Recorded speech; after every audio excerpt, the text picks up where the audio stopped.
Bom, antes de eu começar a falar da evolução temporal, vocês têm alguma outra dúvida para tirar? Eu preciso discutir alguma coisa? Como é que tá? Eu não, professor.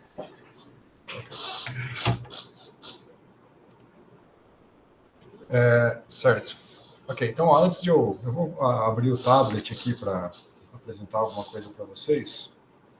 E estava pensando no que mostrar para vocês, porque tem evolução temporal, tem várias maneiras de fazer. Vocês já fizeram algum tipo de evolução temporal, né? Resolvendo Runge-Kutta ou resolvendo Verlet, que é uma evolução temporal das leis de Newton, tecnicamente, né? O que eu queria mostrar para vocês é a evolução temporal de uma equação diferencial mais complicada, da equação de Schrödinger, da equação de difusão ou da equação de onda. Aí eu estava pensando em geral eu mostro a evolução temporal da equação de onda pela técnica da expansão nos autovetores. Tá? Vocês já calcularam os autovetores, a gente já viu na aula passada como calcular os autovetores. Então, em cima disso, a gente pode construir a evolução temporal de forma quase que trivial. Tá? Mas tem outras técnicas, né? Eu posso pegar a equação diferencial, a equação de onda, e tem derivada no espaço, tem derivada no tempo. Eu posso ignorar a derivada no espaço, que é uma equação diferencial parcial, né? Derivada no tempo e no espaço. Mas eu posso pensar no derivado do espaço como sendo um objeto algébrico que eu sei me virar. Eu sei calcular a segunda derivada com relação à posição. A gente pode usar o método das diferenças finitas, né? Podemos usar o kernel de convolução, que o pessoal usou no projeto das imagens e no projeto do jogo da vida. Dá para tomar a derivada segunda com kernel de convolução também. E dá para tomar a derivada segunda com transformadas de Fourier. Tá? Então, tem várias maneiras de tomar a derivada segunda. O que a gente tem que focar aqui é no cálculo da propagação do tempo. Então, se eu ignorar a derivada segunda da equação de onda, pensar que ela é algo fácil de fazer, então eu tenho lá do lado esquerdo a segunda derivada de y com relação ao tempo, igual a velocidade ao quadrado, a segunda derivada de y com relação à posição. Bom, tecnicamente, o que importa, eu quero chamar a atenção aqui, que o que importa é que eu tenho uma equação que é a segunda derivada de y com relação ao tempo igual a alguma coisa. Se alguma coisa é a derivada segunda, mas vamos, né, simplificar na sua vida, pensar que é algo que eu sei tratar. Né? Bom, consequentemente, isso fica com cara de equação de Schrödinger, né? Derivada segunda da minha posição é igual a alguma força, alguma coisa que aparece do lado direito. E aí eu posso usar o método de Verlet, que o pessoal usou nos planetas, para fazer a propagação da derivada segunda, ou posso fazer redução de ordem, em vez de trabalhar com a derivada segunda, eu trabalho com duas equações de primeira ordem, e posso usar Runge-Kutta nesse sistema também. Então, tudo coisa que a gente já fez. Então, se for para fazer via Runge-Kutta ou via Verlet, são coisas que a gente já fez. Então, não teria nenhuma novidade para a gente refazer. Tá? Tem uma complexidade que é calcular o lado direito, né? O lado esquerdo a gente sabe, pega basicamente Euler, né? Coisas tipo Euler, discretiza o tempo de alguma forma e faz a propagação. Então não teria muita coisa a mais. O que teria de novidade é como tratar a derivada segunda. Quais outras técnicas a gente tem para resolver essa equação? Bom, a outra é a expansão em autovetores, que eu vou apresentar aqui.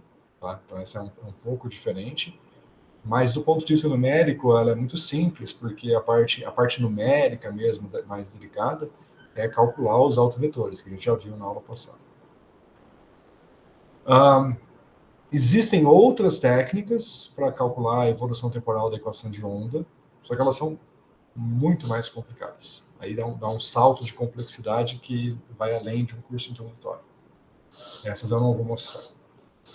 Aí a gente salta para uma outra etapa. O que eu quero mostrar para vocês hoje é como fazer a evolução temporal também da equação de difusão ou da equação de Schrödinger. Essas duas equações elas se encaixam no mesmo tipo de equação diferencial. Tá? Tem uma derivada primeira no tempo e uma derivada segunda no espaço. E por ser derivada primeira no tempo, a vida fica muito mais fácil. Então, resolver a equação Schrödinger dependente do tempo ou resolver a equação de difusão dependente do tempo, né, a dinâmica da difusão, são coisas fáceis de fazer comparado com resolver a equação de ondas para casos complicados. Tá? A equação de onda ela é muito usada, por exemplo, para você calcular a propagação de abalo sísmico, né? Calcular onda sonora, vibração, né, na Terra, calcular terremoto, essas coisas. Ou para fazer simulação de detecção de objetos subterrâneos. Você vai simular como que uma onda bate e reflete num objeto subterrâneo, e você vai detectar a reflexão dessa onda e tentar reconstruir o objeto que está lá de baixo através da análise de frequências das reflexões, e tem que ter um modelo para saber como é que essas coisas funcionam, né? Então são coisas que levam um grau de complexidade um pouco mais pesadinho. Então eu vou começar pela parte simples, vou fazer em 3 etapas aqui, tá? A aula de hoje. Eu vou começar pelo simples, que é a evolução temporal com base nos autovetores. Não vou mostrar meu código, essa vai ficar para a lista de exercícios, como fazer evolução temporal com autovetores. E depois eu vou fazer o salto para a equação de Schrödinger. Tá? Eu pensei em fazer para a equação de difusão, mas estou mais familiarizado com a equação de Schrödinger e acho que vocês devem estar mais curiosos para ver na equação de Schrödinger também. Então eu vou mostrar como fazer a evolução temporal da equação de Schrödinger, e para isso tem 2 métodos que eu vou apresentar. Tem um método que é bastante tradicional, que é o método do split step. Tem várias discussões na internet que vocês vão encontrar se procurarem no Google. E tem um método que é um pouco menos tradicional para a evolução temporal. Na verdade, ele é bastante tradicional, os dois são tradicionais, mas o split step na equação de Schrödinger costuma ser mais utilizado. O outro, que é um pouco menos utilizado para Schrödinger, mas é utilizado, por exemplo, para ondas, para a equação de ondas, é o método da expansão em polinômios de Chebyshev. A expansão em Chebyshev ela é bem clara quando a gente trabalha com a equação de Schrödinger, mas a expansão de Chebyshev para a equação de onda, que tem a segunda derivada no tempo, ela não é tão óbvia. Ela é muito útil, muito prática, mas não é tão óbvia. Então essa eu não vou apresentar porque em uma aula só não daria. Tá? E a parte numérica por detrás é muito mais delicada também. Bom, então essa é o que eu quero apresentar aqui para vocês. Então eu vou começar. Deixa eu abrir aqui o tablet. Tem 2 coisas. Eu tenho um slidezinho para apresentar que está pronto. Depois, alguns detalhes eu vou trazer para o tablet para usar as anotações. Tá? Então vamos lá. Apresentar a tela inteira. Tela 1.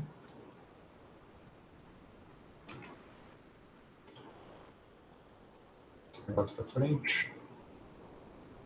Espera aí que eu tirei o slide que eu queria apresentar.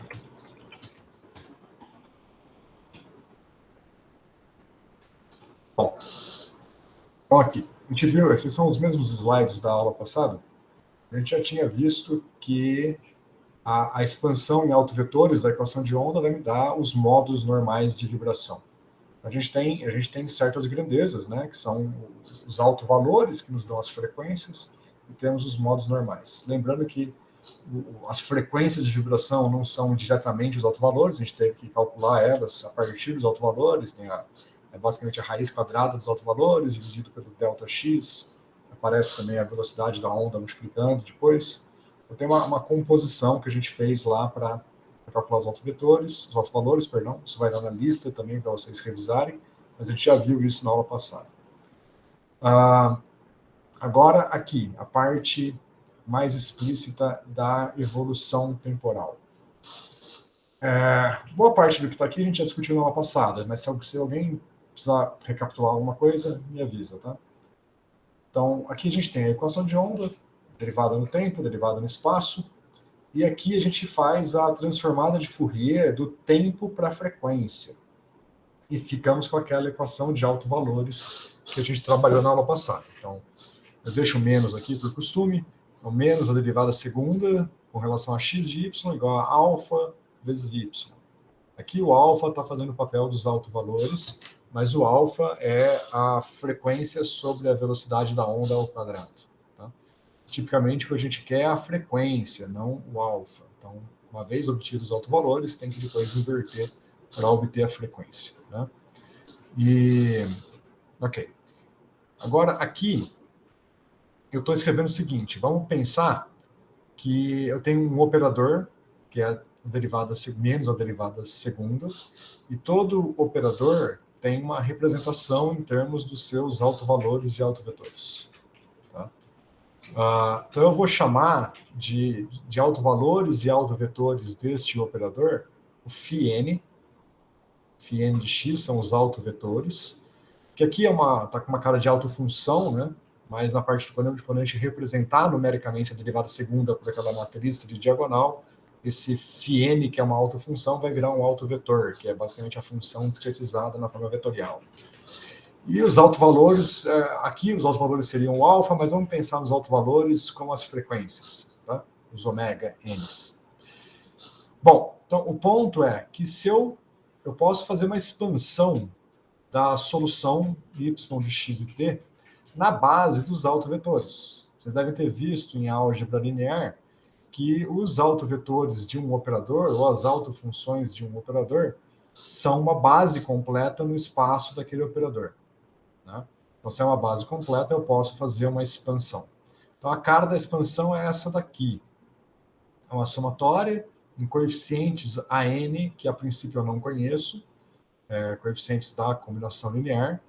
A onda plana, que é a exponencial de menos i ômega nt, que é a parte oscilatória da solução, né?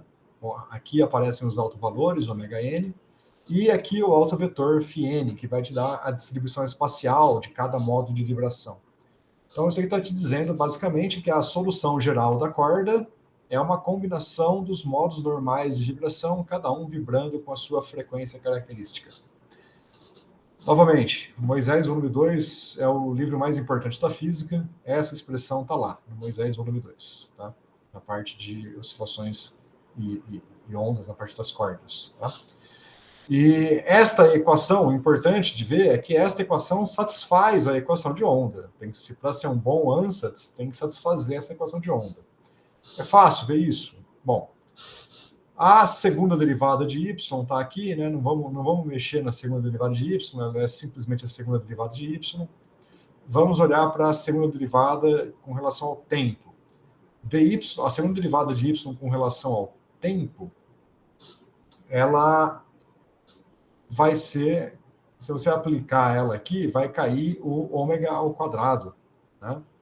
Vai cair basicamente menos ômega ao quadrado. E quando cai menos ômega ao quadrado, você basicamente recupera essa expressão que está aqui, né? Só que o alfa aqui é o ômega ao quadrado. Daí vocês veem que esta equação satisfaz a equação diferencial que está aqui. Bom, aqui eu falei por cima, para verificar, você tem que jogar lá, tomar a derivada, fazer com calma, tomar a derivada do tempo, a derivada do espaço, combinar elas para verificar que esta equação de fato satisfaz essa equação diferencial. Uma outra coisa importante é que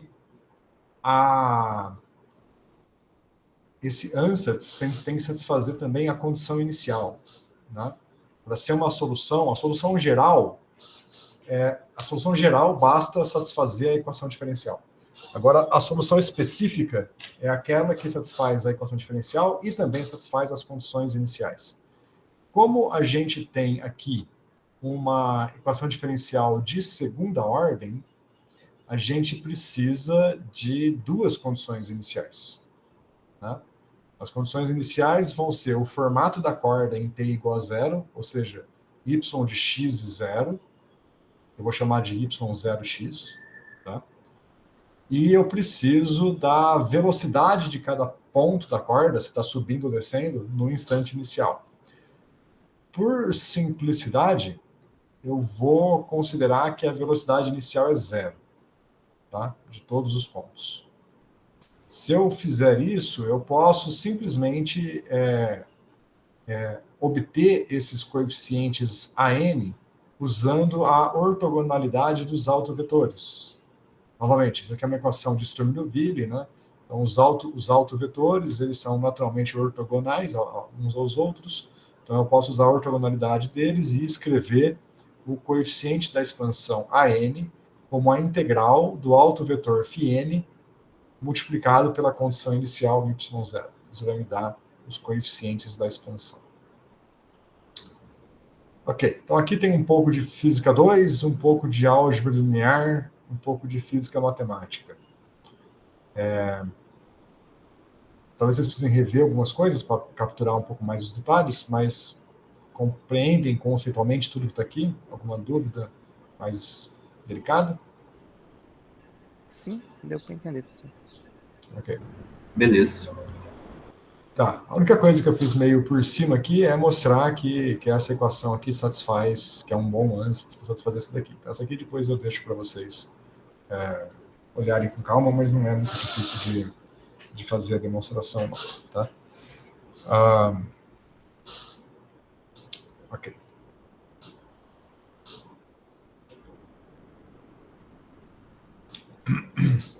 Bom, só para comentar aqui, né? Acho que tem uma passagem que eu estou pensando aqui que é um pouco mais delicada. Quando você toma a segunda derivada do tempo aqui desse ansatz, é fácil ver que vai cair o ômega quadrado. Então, a segunda derivada do tempo desse ansatz vai ser ômega quadrado vezes o próprio ansatz, né? Menos ômega quadrado vezes o próprio ansatz. Do lado direito, quando você for tomar a segunda derivada, você tem que tomar um pouco de cuidado, porque vai aparecer aqui a segunda derivada do φn. Aí você vai falar, mas eu não sei o que é a segunda derivada do φn. Você sabe sim, porque o φn são os autovetores do operador derivada segunda, tá? E os autovalores deste operador são isso daqui. Então, a segunda derivada de φn com relação a x vai dar basicamente o próprio φn multiplicado por esta grandeza aqui, que são os autovetores. Essa é a definição de um autovetor ou de uma autofunção, né? E aí sim, você combina as duas e mostra, quase que trivialmente, que esse ansatz satisfaz essa equação diferencial. Vou deixar isso como tarefa para vocês colocarem no papel e perceberem isso. Professor, Oi. eu devo impor que meu operador é hermitiano? Não, você jamais impõe que seu operador é hermitiano. Ou ele é ou ele não é. Não, sim, Nesse caso, ele é. Sim, mas eu falo assim, em termos da implementação mesmo. Vai ter alguma diferença na implementação de operador hermitiano para um não hermitiano? Essa é a questão, assim, minha dúvida mesmo. Não, esse operador ele é hermitiano. Mas se ele não fosse, você implementa ele e na hora de calcular os autovalores e autovetores, você tem que usar um método para uma matriz geral. Você tem métodos de diagonalização para operadores hermitianos e tem métodos de diagonalização para operadores gerais. Então, se ele não fosse hermitiano, você teria que usar um método geral. Mas como ele é hermitiano, basta você usar os métodos mais eficientes para operadores hermitianos. A gente viu isso na aula passada já. É o método Eig-Vals-H e o Eig-H. Esse H no final é de hermitiano. Tá? Dentro do NumPy, subbiblioteca Linaug, lá tem os métodos Eig-H e Eig-Vals-H. Ok? Beleza, valeu. Bom, ok. Então, vamos lá. Com relação à implementação mesmo, né? O Hélio estava falando aí de a implementação prática em Python. Deixa eu tentar colocar aqui lado a lado.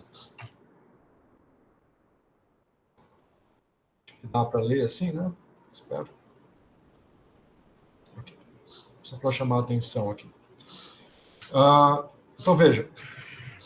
Na prática, para fazer essa evolução temporal, a primeira coisa que a gente tem é a gente construir uma matriz que é a representação do operador derivada segunda, né? Que satisfaz, que resolve esta equação aqui. Vamos pensar da seguinte forma. Eu não vou pôr código nenhum na tela, tá? Hoje eu não vou mostrar nenhum código, vai ficar para vocês desenvolver o código na lista de exercícios. Mas vamos pensar conceitualmente que eu construí uma matriz. Eu vou chamar essa matriz de D2, que é a matriz da derivada segunda, tá? Ou do jeito que está aqui, menos a derivada segunda. Essa aqui é a matriz que representa esse operador derivada segunda, menos a derivada segunda. A gente viu que essa matriz, ela é basicamente algo como 1 sobre Δx ao quadrado. Aí a matriz, deixa eu só pensar no sinal aqui. A derivada segunda positiva, mas aqui é menos. Então ela é assim, né? Ó, 2, menos 1, menos 1, 2, menos 1, menos 1, 2, e assim por diante. Isso aqui a gente deduziu na aula passada, então vou passar meio rápido. Então essa aqui é a matriz derivada segunda que representa este operador aqui. Tá. Então, desta matriz D2,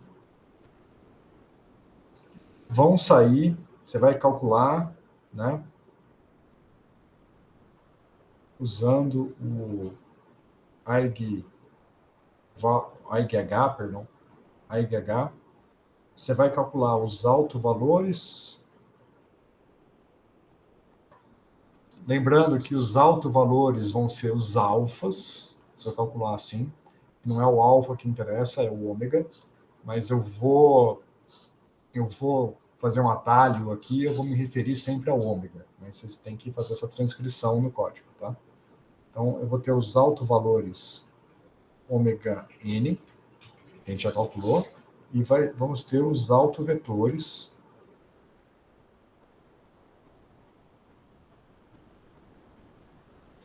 Os autovetores, eu estou chamando aqui de φn, né? O autovetor n referente ao ômega n.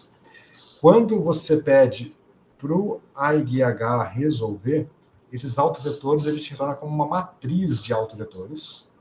Okay? Essa matriz de autovetores, ela está organizada assim.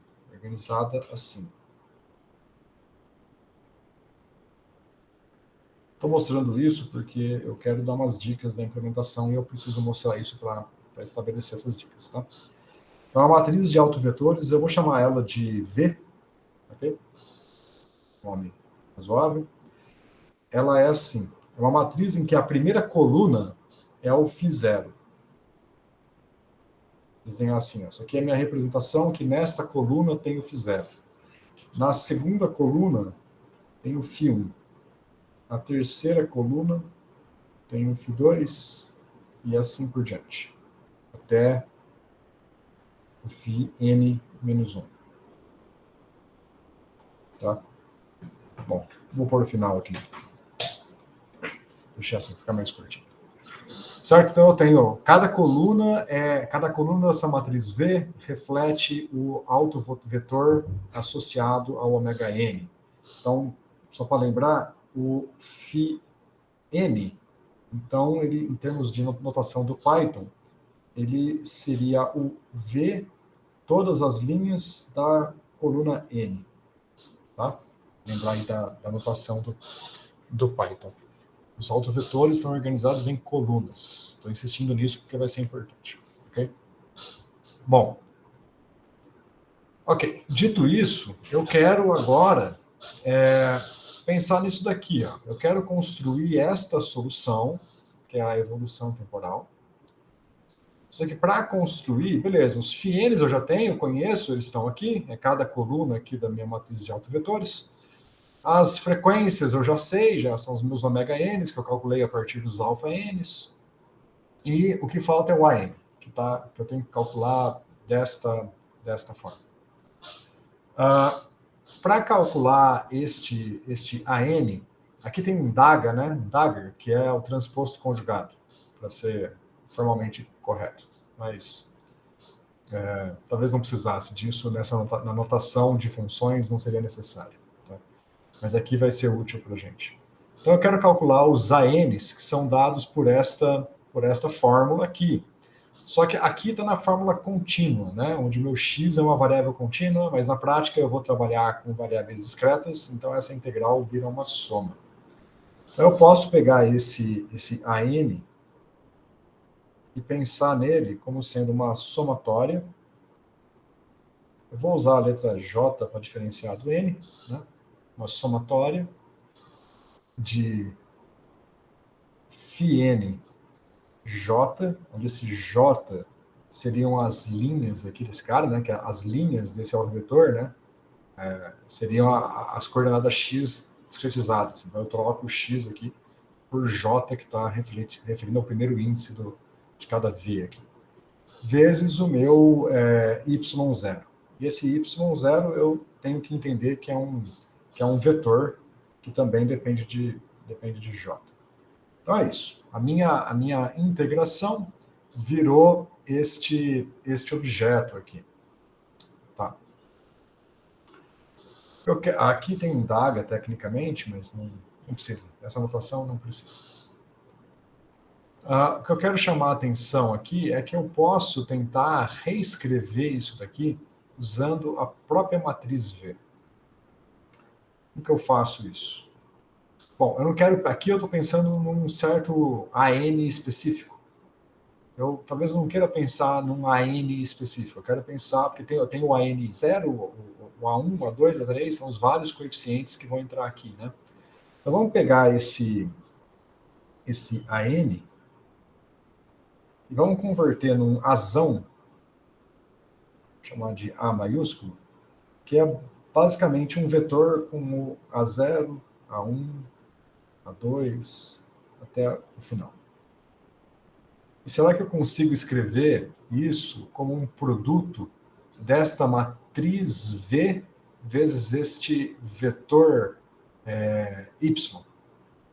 Que é um produto matriz vezes vetor, dá um vetor, né? Então, de repente, eu posso simplificar a minha vida aqui. Vamos fazer por tentativa e erro. Vamos escrever isso como sendo simplesmente o produto V vezes Y0.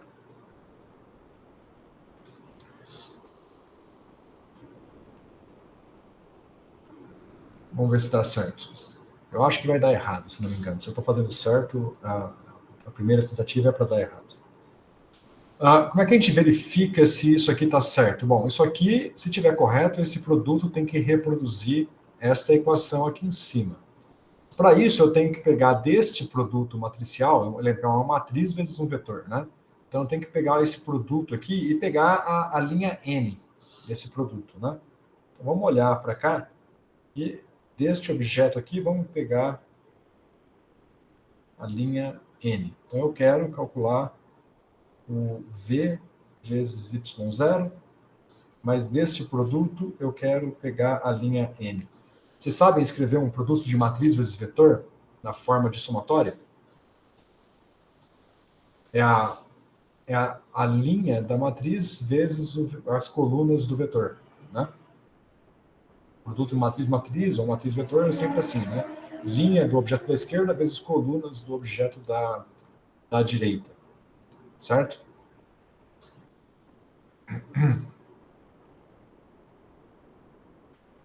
Tudo bem?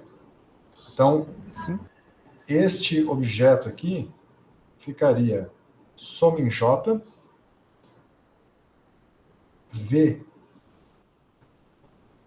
N, J, Y0, J. Se quiser colocar na forma do Python, em colchetes, talvez fique melhor. E aí, deu certo? Esta somatória, matriz vezes vetor, ela dá exatamente essa equação aqui?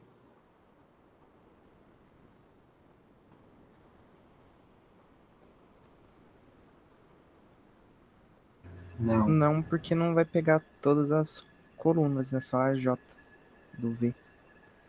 Porque se eu pegar essa definição do V aqui, né, tá errado, né? O N tinha que estar aqui e o J aqui, tinha que estar trocado, né? Então, o que eu faço aqui? Bom, o truque é você simplesmente pegar e colocar uma letrinha aqui, ó. Transposto. Certo? Se eu pegar o transposto, então eu vou fazer aqui V transposto vezes Y0. Tecnicamente, nem... Bom, aqui pode ser o transposto porque o problema é simples, né? É real. Se fosse um problema complexo, tivessem números complexos envolvendo, talvez seria melhor escrever um DAG, né? Bom, a gente costuma escrever com uma cruzinha, que é quase parecido com o T, né? Então, o DAGA, que é o transposto conjugado. Se eu pegar esse cara aqui e colocar aqui, né, porque eu estou propagando esse DAGA, então aqui o que vai aparecer é o VDAGA. Mas o VDAGA, o que é o transposto? É trocar a linha por coluna, né? Então o VDAGA, ele é simplesmente a somatória em J. Vai aparecer um complexo conjugado, né? Porque é o transpor de complexo conjugado. Então eu vou deixar a estrela do complexo conjugado. E aqui vai ficar JN, porque o transposto troca linha por coluna. Y0J. Aí sim, eu identifico, né? Ó, VJN é a componente J do φn. E aí eu realmente chego e recupero este cara aqui. Até melhor, na verdade, aqui eu falei que eu não ia colocar o DAGA, porque o DAGA não precisava, porque eu estou na fórmula, aqui eu estou na forma contínua, então não faz sentido colocar o DAGA aqui não, mas o complexo conjugado deveria estar aqui. Então aqui, na verdade, está faltando aqui. Ó. E aí tá certo. Este cara aqui é realmente o complexo conjugado do φn. Perceberam?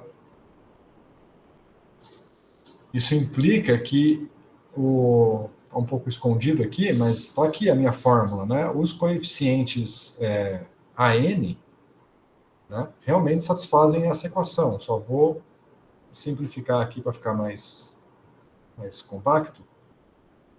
VDAGA vezes Y0. Se eu quiser colocar na notação do Python, o produto matricial é arroba, né? A notação do NumPy. Então seria isso daqui. Os coeficientes da minha expansão, todos eles, eu obtenho simplesmente fazendo o produto do transposto da minha matriz V, da minha matriz de autovetores, pelo meu Y0, que é o formato inicial da minha onda. E aí eu tenho aqui esse A como sendo um vetor dos coeficientes iniciais. Ok? Essa é a primeira etapa, que ajuda a fazer a implementação da evolução temporal. A segunda etapa agora que eu tenho esses As, eu quero calcular esta somatória aqui. Né? Essa somatória, agora eu posso pensar novamente que o A é esse vetorzão, né? Tem esse vetorzão A. Esse ômega, eu posso entender como um vetor ômega, né? Então, além do A ser, só colocar assim, para ficar compacto, para a gente poder visualizar aqui. O A é um vetor A0, A1, A2. O meu ômega é uma lista de autovetores também, autovalores, perdão. Ômega 0, ômega 1, ômega 2. E eu tenho o meu vetorzão V, que é φ0, φ1, φ2 e assim por diante. A minha matriz V. Então, será que eu consigo usar agora estes três objetos que eu já tenho para escrever essa somatória de uma forma compacta também, sem ter que fazer a soma, simplesmente explorar aí produtos de matriz por vetor? Também dá, né? Então, como é que a gente vai ver? Bom, primeiro vamos por partes aqui. Aqui eu tenho AN vezes ômega N, né? Exponencial de ômega N. Então, se eu pegar o meu vetor A e fazer um produto simples, tá? Fazer o pontinho vai ser o produto mesmo, o asterisco no Python, produto ponto a ponto, não um produto matricial, nada disso. Produto ponto a ponto. Exponencial de menos I ômega T. Este produto aqui já vai me dar, naturalmente, A0 exponencial de menos I ômega 0 T, A1 exponencial de menos I ômega 1 T, A2 exponencial de menos I ômega 2 T, certo? Claro que aqui eu tenho que especificar o valor de T, né? Então, para um certo T, esse produto já me retorna isso, que já é uma boa parte do que está aqui. Então, agora eu precisaria pegar este vetor e multiplicar pelos VNs, né? Então, será que eu consigo fazer algum produto deste vetor com esta matriz, tal que já me retorne a somatória, né? Carregando cada um deles? de novo, é muito semelhante ao que a gente fez ali em cima, né? Aí depende se eu vou fazer o produto pela esquerda ou pela direita, a maneira com que a gente vai multiplicar. Se eu fizer alguma coisa do tipo V, vou pôr aqui o arroba, porque agora é o produto matricial mesmo que eu estou pensando, A e menos I ômega T. Vamos ver o que seria esse cara aqui. Seria a primeira linha do V vezes cada um desses objetos aqui. Então, seria esta linha vezes esse vetor, né? Então, seria a primeira linha do φ0 vezes o A0, a primeira linha do φ1 vezes o A1, a primeira linha do φ2 vezes o A2. E aí, depois, a segunda linha, a terceira linha, a quarta linha. Parece que está correto já. Para a gente verificar isso, vamos fazer a mesma coisa que a gente fez antes. Eu quero pegar aqui agora deste produto aqui de matrizes vetor. Então, agora eu tenho esta matriz V vezes este vetor que está aqui, né? Então, eu quero pegar a componente J deste produto, a linha J. Então, aqui eu tenho uma matriz vezes um vetor, isso vai me retornar um vetor, e eu quero a componente J deste vetor. Então, isso daqui vai ser a somatória em N de V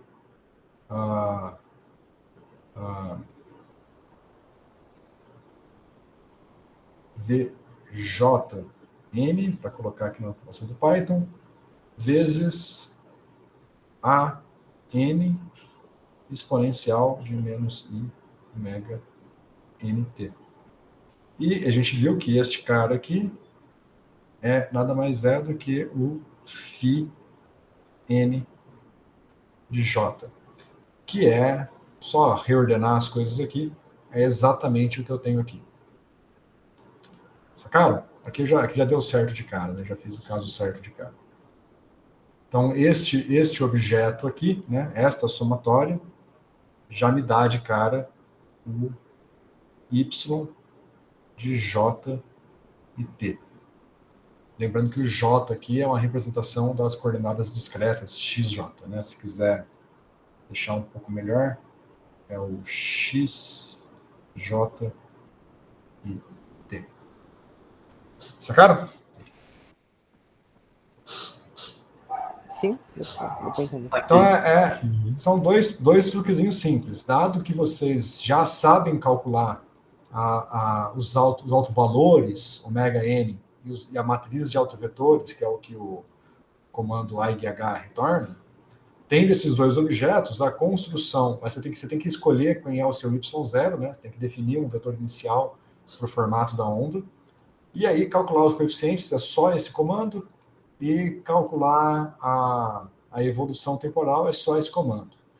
Claro que, de novo, aqui isso é para cada instante de tempo t. Então, se você quiser fazer uma animação, você tem que fazer um loop nesses instantes de tempo t para ver como é que vai ficar.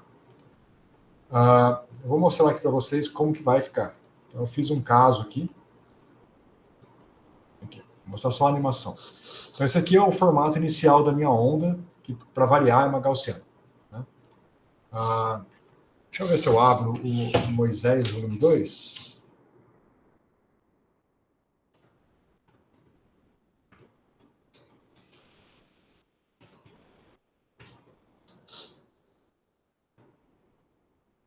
Vamos ver se eu acho com facilidade aqui. Aqui eu estou no capítulo de oscilações. Antes de mostrar a animação. Aqui já tem um caso, né? Aqui está no capítulo de oscilações ainda, com massa-mola, mas é a mesma coisa. Então aqui você teria um caso que você tem uma corda com dois pontos, né? Como se eu tivesse discretizado a corda em 2 pontos só, né? Tem as duas condições de contorno, que a corda está parada, e 2 pontos discretos, é equivalente. Então nesse caso você tem 2 modos normais, que a corda, os 2 pontos sobem e descem juntos, e que eles sobem e descem de forma alternada. O Moisés vai colocar aqui, né? Esse é o primeiro modo normal, o y1 igual ao y2, sobem e descem juntos, e aqui subindo e descendo de forma alternada. São os 2 modos normais. E, bom, aqui no caso de 5 cordas, você tem mais modos normais, que é o 5 pontos, né? Perdão, de 4 pontos, tem mais modos normais. Veja que o que está aqui no Moisés é basicamente o que a gente fez na aula passada. Né? E quando você vai para a parte de cordas, eu acho que ele tem aqui um desenhozinho que é interessante. Quase certeza que ele tem. Se eu não estou confundindo com outro livro só. Aqui, ó. O pulso triangular. Vamos fingir que não é triangular. Vamos fingir que esse pulso é gaussiano, porque o meu lá é gaussiano. Né? Quem fez Física 2 comigo, a gente fez experimento na sala de aula. Eu levei uma... Não está aqui. Eu levei uma mola de metal gigante que eu tenho, e a gente, com a ajuda de 2, 3 alunos, a gente distorceu essa mola, fez um triângulo, soltou, e a gente viu mais ou menos isso daqui, né? O pulso, que é inicialmente triangular, ele se separa em dois, vai metade para a esquerda, metade para a direita. Isso está ligado à solução e combinação linear das soluções da corda. Então, se alguém quiser lembrar dos detalhes do porquê que a solução é assim, está aqui, né? Figura 5.12 do Moisés. Então, aqui eu fiz o pulso gaussiano, a física é igual a desse pulso triangular, e vamos ver como é que fica a evolução temporal. Separa em dois, e quando o pulso chega na beirada da corda, ele, com a corda é ponta fixa, né? A gente tem aquelas condições de reflexão que chega por cima, volta por baixo, e assim por diante. E vocês veem que na hora que os dois pulsos se juntam, a amplitude aumenta, que é basicamente o princípio de superposição construtiva, né? Ok? Alguma dúvida aqui, gente? Por enquanto não, professor. Tá. Bom, então a tarefa de vocês vai ser fazer esse vídeo. Okay? Aqui o código do vídeo eu vou deixar aqui, gravado, se vocês quiserem olhar. Fazer animação não é tão simples, então tem alguns truques aqui de como fazer animação de forma bonitinha. Mas então, né? Então, tudo que vocês precisam está aqui na discussão do tablet, né? Tem os truques aqui de como calcular os coeficientes e tal, tá tudo aqui. É só vocês serem criativos e tentarem construir, em vez de construir essa condição inicial, tentem construir outras, por exemplo. Né? Ver o que dá. Poderia inverter a fase, né, de um dos pulsos. Colocar um para cima, um para baixo? Aí você tem que mudar a condição inicial. Você pode mudar a condição inicial. Você pode, em vez de fazer um pulso gaussiano, você pode fazer um pulso triangular e começar a colocar ele aqui no comecinho, por exemplo. Aí você vê o pulso, só um pulso indo e voltando. Quando você começa ele no meio, ele sempre se separa em dois, né? Por causa do princípio de superposição. Então, se você quiser alguma coisa mais com um pulso só, você tem que colocar ele começando aqui do comecinho. Aí você vê um só. Por exemplo, bom, basicamente isso. Põe um triângulozinho aqui no começo, aí deve dar certo. Ok? Bom, certo. Então, essa é a estrutura, então, dessa evolução temporal da corda. Eu vou passar agora para o outro método. Esse bom, eu posso mostrar o código também depois. Esse eu acho que eu não vou pedir como tarefa para vocês, não. Vou passar aqui. Bom, vamos ver como é que é a semana que vem. Se vocês desenvolverem rápido esse primeiro, aí eu passo como tarefa esse também. Que agora eu quero falar do segundo método, que é o método do split operator, ou split step. E esse método ele é usado para evolução temporal da equação de Schrödinger ou da equação de difusão.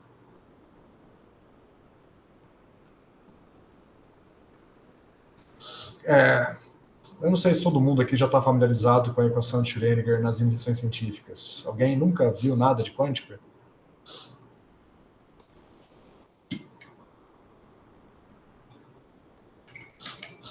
Todos já viram uma base de quântica, pelo menos alguma coisinha?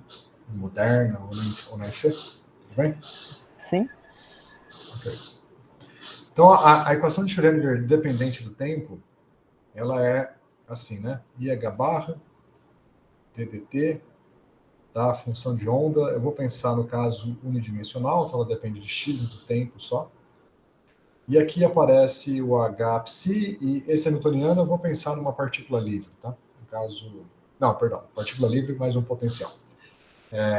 Então, esse hamiltoniano fica menos h barra quadrado sobre 2m, segunda derivada da posição, vezes o psi de x e t, mais o potencial. E esse potencial que eu vou assumir que ele depende só da posição e não do tempo. Tá? Então, é um hamiltoniano independente do tempo. Bom, a gente trabalha em unidades atômicas.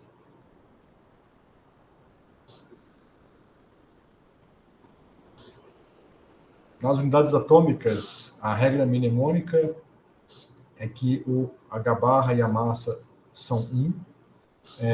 Na verdade, isso significa que as energias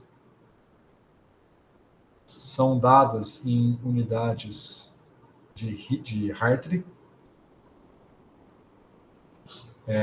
que é 2 Rydbergs. Rydberg é basicamente a energia do estado fundamental do hidrogênio, e isso dá 26 elétron-volts, aproximadamente. Tá? E as distâncias são em unidades de Bohr. Tá? A unidade de Bohr é o A0, que é o raio de Bohr, que é basicamente o raio típico do hidrogênio. É a largura da função de onda do hidrogênio. E ele vale 0,5 angstroms, que é a mesma coisa que 0,05 nanômetros. Tá? Então, essas são as unidades. Então, quando você fala que H barra e M são 1, na verdade, você está trabalhando em que todas as energias são dadas em unidades de 2 Rydberg e as distâncias em unidades de A0. E o tempo... falta o tempo, né? O tempo vai ser dado em unidades de H barra sobre... Eu não me lembro se é sobre 1 Rydberg ou sobre 2 Rydbergs.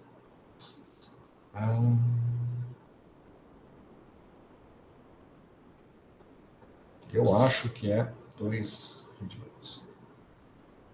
E isso dá...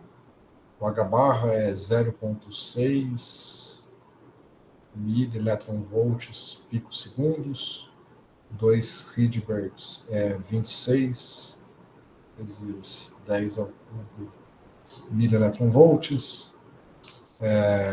Vou simplificar a minha vida aqui, vou falar que o H barra... Bom, aqui está 0,6, mas eu vou pensar que ele é 0,5 para facilitar a minha estimativa aqui, tá? Milieletronvolt cancela com milieletronvolt.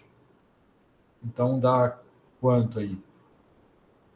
Dá 10 a menos 3 sobre 2 vezes 26 dá 40, 52 picosegundos. Bom, e por aí vai, né? Isso aí dá uma certa unidade.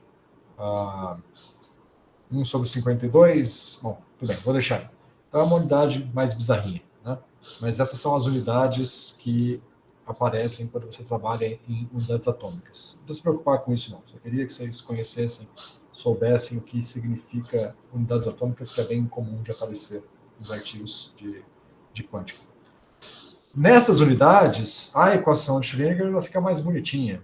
Ela fica, como H barra é 1, aqui fica só DDT de psi, e aqui H barra e M são 1, fica só, vou separar assim, ó, menos meio da derivada segunda mais G psi, né? Fica mais bonitinho, tem menos letras constantes que a gente não precisa lembrar de cabeça quem são quando você fala que tudo é 1, né? Então essa é a equação de Schrödinger aqui. Vamos trabalhar nessas unidades que é mais prático de entender o que está acontecendo. Bom, vamos pensar, na verdade, tá? Essa é a forma, mas vamos trabalhar, por enquanto, na forma I DDT de psi igual a H psi. Eu vou passar esse I para o lado de cá, então vai ficar aqui menos I, né? Veja, então aqui tem uma estrutura muito simples, né? É fácil achar a solução aqui. Quem que é o psi? Formalmente, a solução é bem fácil, porque aqui eu tenho derivada de psi igual... Pensa que o h é uma constante vezes o psi. A solução é uma exponencial. Né? Então, a solução da evolução temporal é que o psi de t é a exponencial de menos i ht vezes o psi zero, onde o psi zero é a forma inicial do pacote de onda. Tá? Então, esta é a solução formal da evolução temporal quando o h não depende do tempo. O problema aqui é que esse h não é uma constante, esse h é um operador, tem uma derivada segunda e um potencial lá dentro. Então, o que é a exponencial da derivada segunda? Vocês sabem o que é? Porque aqui está... Esquece o potencial, vamos pensar só na derivada segunda. Aqui eu tenho um operador que é exponencial da derivada segunda atuando na função de onda. O que quer dizer isso? Vocês têm ideia? Repete a pergunta, professor, por favor. Se eu abrir esse hamiltoniano, eu tenho aqui psi de t igual... mais para baixo. Psi de t igual a exponencial... vou basicamente pegar o h, né? Esse aqui é o h, né? Mas eu vou esquecer o potencial. Vou pegar V igual a zero, só para simplificar a pergunta. Vou pegar só o termo da energia cinética. Então, o menos cancela com esse menos, e aqui fica, então, meio... Perdão. Vou pôr o tempo para cá, e aqui fica a derivada segunda do psi de zero. Aqui tudo é função da posição, né? Eu estou omitindo por preguiça. Deixa eu pôr para ficar mais claro. Psi de zero é a forma inicial, então ele depende da posição. Então aqui, para eu achar... isso aqui é a solução formal do problema, mas para eu calcular, de fato, eu tenho que atuar com este operador nessa função de onda inicial. Para isso eu tenho que saber calcular quem que é a exponencial da derivada segunda. Você sabe calcular a segunda derivada de uma função. Você sabe calcular a exponencial da segunda derivada atuando numa função?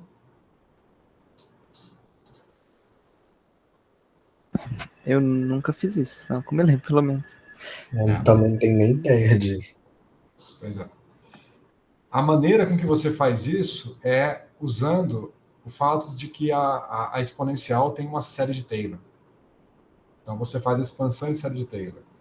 E a expansão em série de Taylor aí é mais fácil, né? Porque vai ser basicamente 1 mais a derivada segunda, mais o quadrado da derivada segunda, que é basicamente aplicar a derivada segunda duas vezes consecutivamente, né?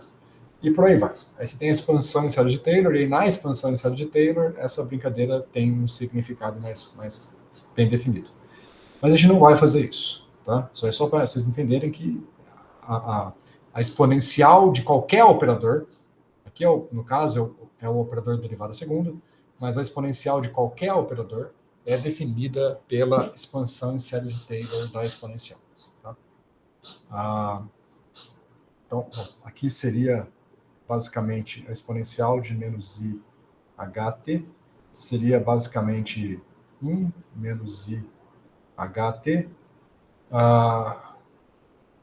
O segundo termo ficaria mais meio de menos i ht ao quadrado e assim por diante, né? Aí tem os fatoriais aparecendo. Então essa daqui seria a definição desse operador. Aí o h fica para baixo, fica potências do h e a definição fica um pouco mais evidente.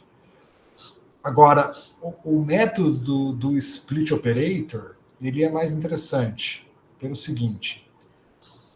Vamos simplificar a nossa definição aqui, e eu vou pegar esse hamiltoniano e eu vou chamar ele de dois termos. Tá? Vamos chamar de h dar um nome interessante aqui. Vou chamar de H delta, que é o que tem a derivada, mais HV. Então, aqui o H delta é o operador menos meio da derivada segunda e o HV é o potencial. Perceba o seguinte, aí vem um pouco de quântica, que eu não sei se todos estão familiarizados, que esses dois operadores, H delta e HV, eles não comutam. Vocês entendem o que isso quer dizer?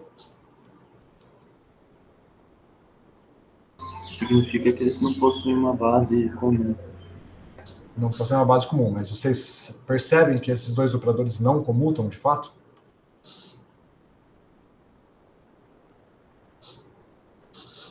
É óbvio para vocês que esses dois operadores não comutam?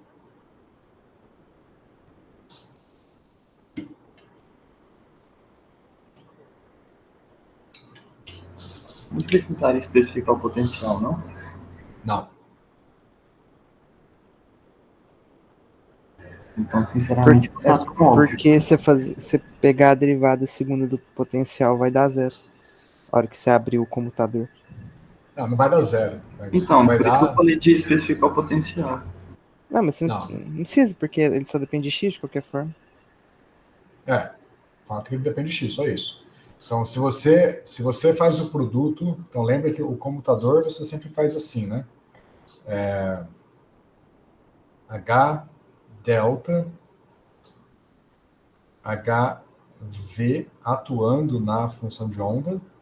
Isso daqui vai ser basicamente, tem que pôr o parênteses aqui, né? Basicamente, né? Você atua primeiro, atua HV primeiro ali, e depois aqui. Então isso aqui vai ser H delta V psi. E esse H delta é uma segunda derivada, né? Tem um menos meio ali, né? Então vai ficar menos meio, e aí vai ficar a segunda derivada do produto. A segunda derivada do produto é o quê? É a segunda derivada do primeiro vezes o segundo, mais o primeiro vezes a segunda derivada do segundo, se eu não estiver errado, mais duas vezes V' psi'. Certo? Esta é a ação da derivada, da segunda derivada no produto. Né? Se você fizer o contrário agora, calcular HV, H delta em psi, isso vai dar menos meio de V psi duas linhas. Bom, tá claro que são diferentes já, né? Então, se você calcular o comutador vai ser basicamente isso menos isso. Então, o comutador vai dar o quê? Este cara aqui vai cancelar com este e vai sobrar o resto. O comutador dá menos meio de V duas linhas psi mais 2 V' psi'. Ok? Bom, perdão, o computador não dá isso, né? Eu tenho que tirar o psi daqui, mas o fato é que não comuta. Tudo bem? Sim. Não sei se vocês estão acostumados com esse tipo de conta, mas é isso. Esses dois caras não comutam. Eu vou apagar daqui, tá, gente? Está gravado, se vocês quiserem ver depois. Eu vou apagar porque eu preciso de espaço. Tá, então os dois operadores não comutam. Então, se eles não comutam, isso implica que a exponencial que está aqui, que é menos I, H delta, mais HV, T, não é a mesma coisa que exponencial de menos I, H delta, T, vezes a exponencial de menos I, HV, T. Quando os dois operadores não comutam, a exponencial não fatora em duas, que é a regra de fatoração que vocês estão acostumados com a exponencial, né? A exponencial da soma é o produto das exponenciais. Isso não vale quando os operadores que estão aqui em cima não comutam. Então, o método split operator, ele tenta fazer essa fatoração. Tem uma lista que eu passei no semestre passado sobre esse método, que eu vou mandar para vocês, se vocês quiserem fazer, mas eu vou deixar como opcional, tá? Porque é um pouquinho longa. Que é demonstrar qual é o erro da aproximação que você faz, que é o erro que aparece, então, na definição do que eu vou chamar de método split step, que é o seguinte: a gente vai pegar este operador, menos IHT, e a gente vai escrever ele como sendo menos IH delta de T sobre 2, metade do tempo, tá? Exponencial de menos IHVT, exponencial de menos IH delta T sobre 2. Veja que se eles comutassem, eu ia somar tudo aqui e ia dar só H delta mais HV. Mas como eles não comutam, não é trivial. Então isso daqui é uma aproximação, vou deixar claro aqui. Então o método split step vai trabalhar com esta aproximação. Tá. E daí? Por que essa decomposição ela é útil? Pelo seguinte, veja, agora a gente tem que pensar na representação matricial destes operadores H delta e HV. E para isso eu tenho que escolher o espaço que eu estou trabalhando. Então, se eu... Bom, do jeito que a gente estava fazendo até agora, se eu tenho o meu psi x, né, discretizado, psi de x, né? Se eu tenho o psi de x. Nesta base, trabalhando na base do espaço real, do espaço x, a gente já viu que o HV, quando a gente discretiza ele é basicamente, vamos chamar assim, de V0, V1, V2, é uma diagonal, onde o Vn é o V, ou VJ, para usar a letra que eu usei no slide anterior, é o V de XJ discretizado. Então, o HV ele é diagonal no espaço real, né? A gente viu isso na aula passada. Agora, o H delta, que acabou de discutir algo parecido, ele eu vou deixar assim, ele é menos 1 sobre delta x quadrado da derivada segunda. E a derivada segunda, bom, se eu pôr esse menos para dentro, fica 2 menos 1, 2, é a mesma matriz que a gente acabou de discutir no caso da corda, porque é a matriz de representação da derivada segunda no espaço real. Certo? Bom, então se eu tenho esta representação, calcular a exponencial de HV é trivial. A exponencial de uma matriz diagonal é simplesmente a matriz diagonal da exponencial da diagonal, trivialmente. Sacaram? Então, o primeiro caso aqui é simples. Então, este caso aqui já é fácil. A exponencial de menos IHVT é simplesmente a matriz onde ao longo da diagonal vai aparecer exponencial de menos I VJT. E segue aqui. Tudo bem? A notação aqui está clara? É uma diagonal. Cada termo da diagonal é a exponencial de menos I VJT. Tá? Agora, este cara aqui, ó, exponencial de HJT sobre 2, ou exponencial de HJ, que seja, é a exponencial de uma matriz que não é diagonal. A exponencial de uma matriz é um dos problemas numéricos mais difíceis que existem. Acho que é o único grande problema numérico que não está fechado.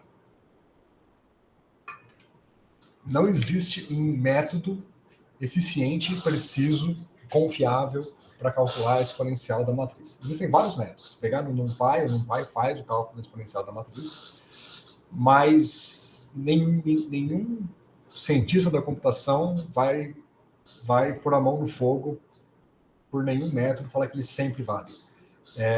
Se a sua matriz ela é bem comportada, nesse caso significa que a diferença entre o maior e o menor alto valor não é muito grande. Então, se o seu espectro é curto, né, os seus autovalores vão de 0 a 10. Calcular a exponencial dela é fácil. Se os seus autovalores variam muito, o seu menor autovalor é 10 a menos 5, o seu maior autovalor é 10 a 500, sei lá.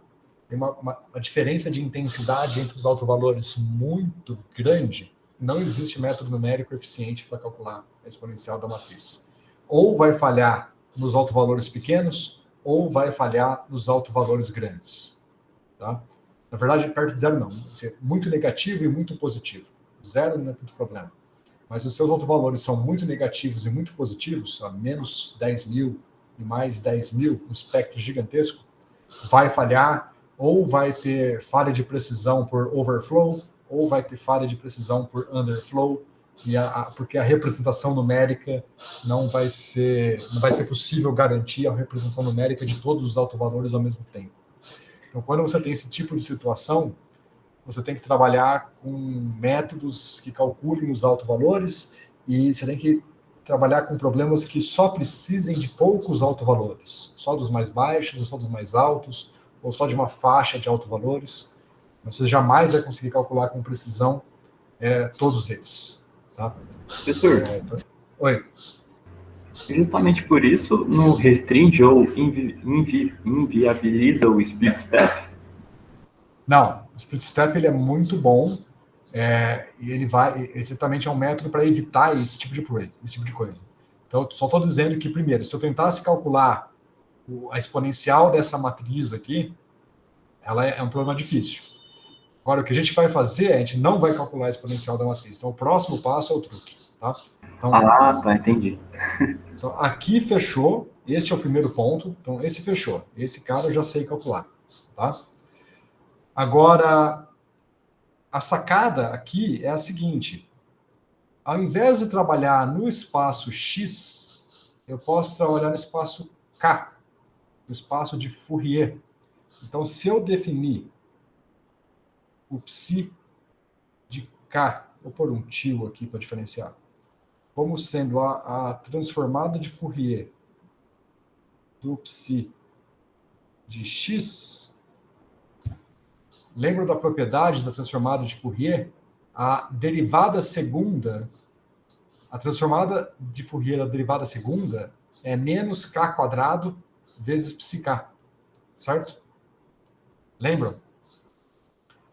A transformada da derivada segunda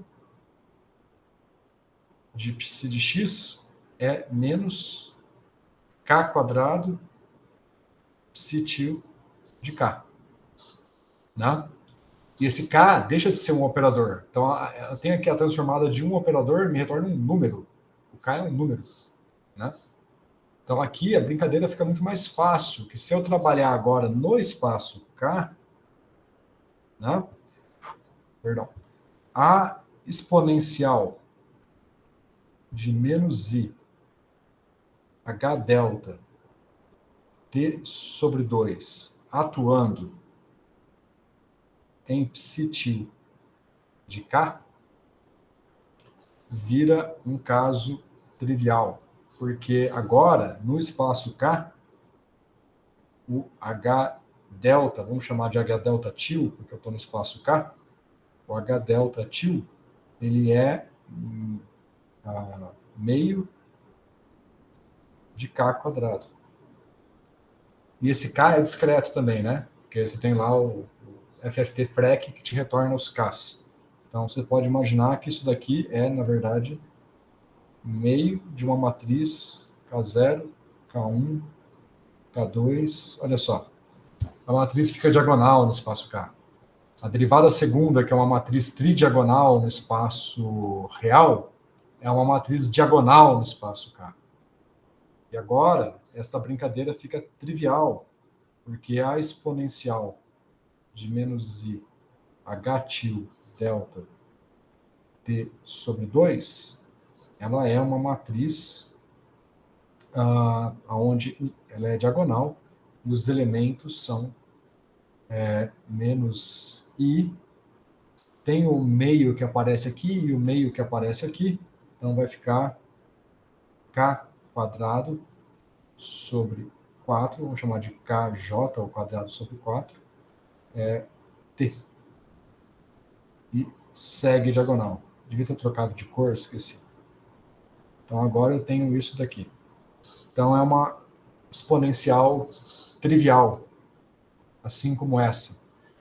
Só que o truque é que esta daqui está no espaço x e essa daqui está no espaço k. Aí como é que eu faço isso? Bom, o meu operador de evolução temporal é este objeto quebrado aqui, né? Por isso que é o split step, está quebrado nessas 3 etapas. E a minha solução da equação é essa daqui. Então agora eu vou pôr tudo junto. Ó. Eu vou pegar esta solução, só que vou trocar essa exponencial por essas 3 aqui e colocar o psi0 no final. E aí vamos ver o que acontece. Então, agora, juntando tudo, a gente tem que o psi de x e t é a exponencial de menos i h delta t sobre 2, exponencial de menos i hv t, exponencial de menos i h delta t sobre 2, tudo isso atuando em psi0 x. Tá. Então aqui está tudo no espaço real, está tudo no espaço x. Então, se eu mantivesse nessa notação, eu teria um problema, porque essa matriz é tridiagonal, h delta é tridiagonal. Então eu tenho que trocar para o espaço k, mas eu não quero trocar toda a equação para o espaço k, porque o hv eu quero manter no espaço x. Então eu quero trocar só isso aqui para o espaço k. Então o que eu faço? Eu coloco 2 transformadas de Fourier. Eu vou escrever assim. Eu vou... bom, deixa eu começar em preto. Depois eu troco a cor ali na frente.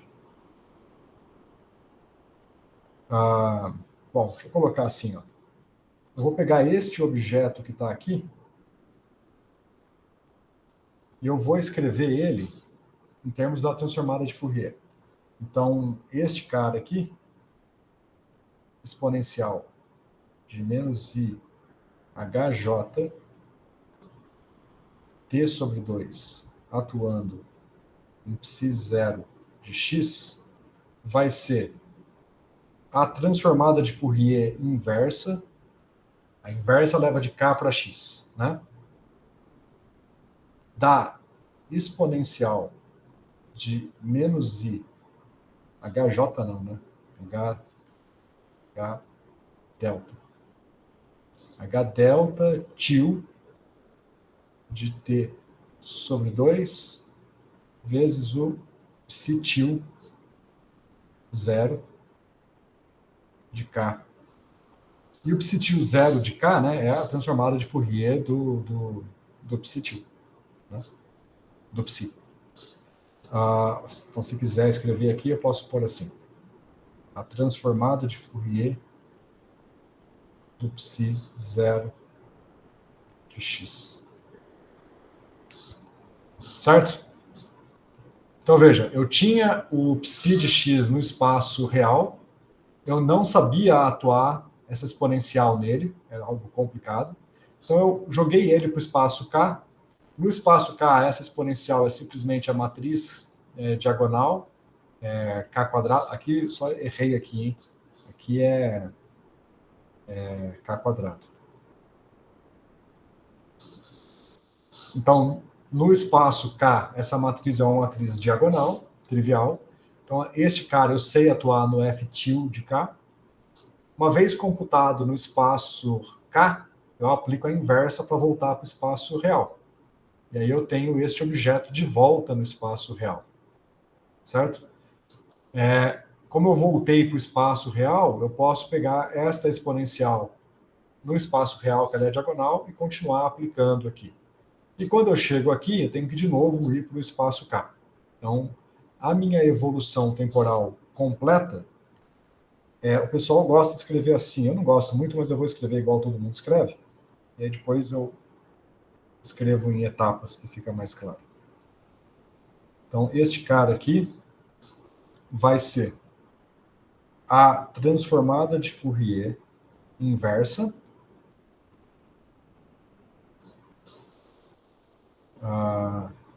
Isso. A transformada de Fourier inversa da exponencial de menos i h tilde delta de t sobre 2 vezes a transformada de Fourier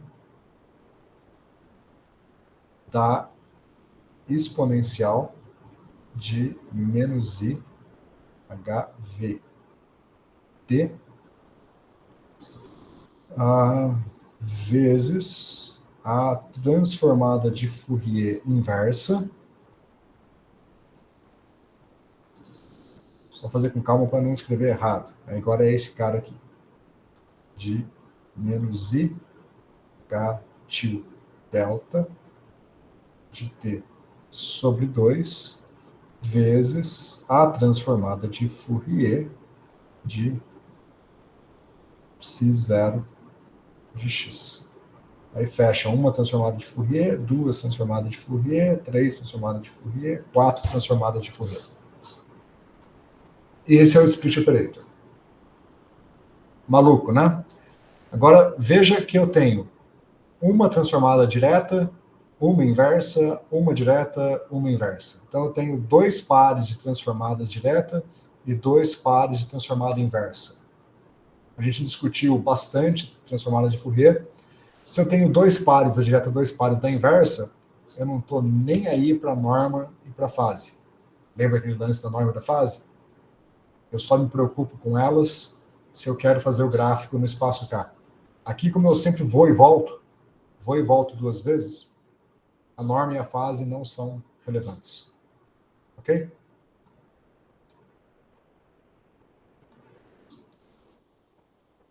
Tá claro? É confuso isso aqui, né? É uma bagunça bonitaça isso aqui, né? É interessante, mas é estranho. É estranho. É um pouco estranho. Eu nunca tinha visto nada parecido, pelo menos. Uhum.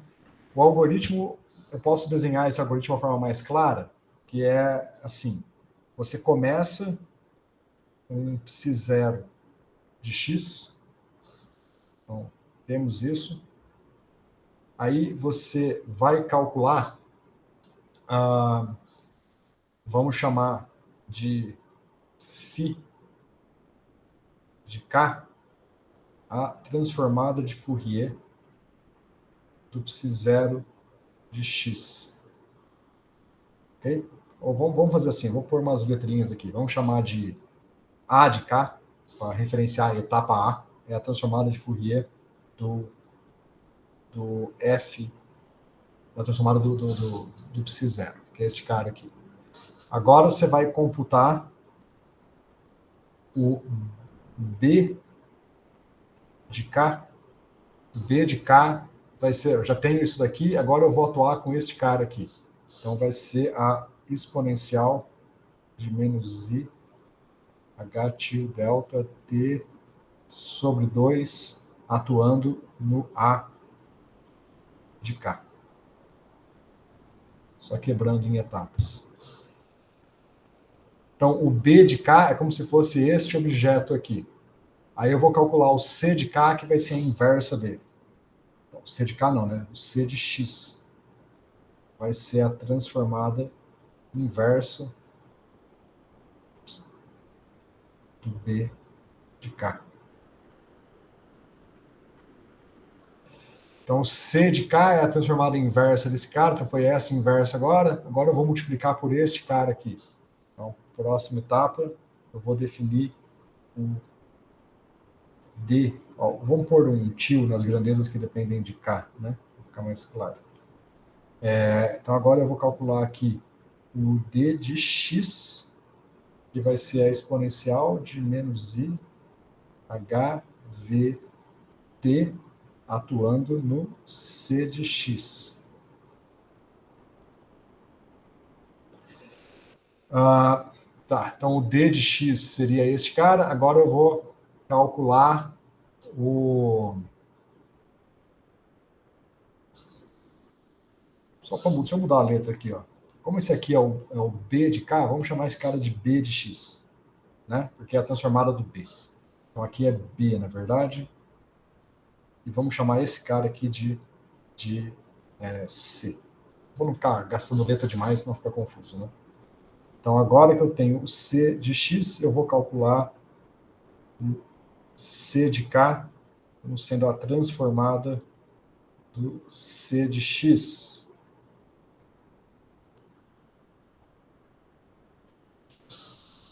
Que é a transformada, que é essa transformada aqui. Agora eu vou multiplicar por este cara aqui, e aí eu vou definir o d de k, vai ser a exponencial de menos i h delta t sobre 2 do c de k.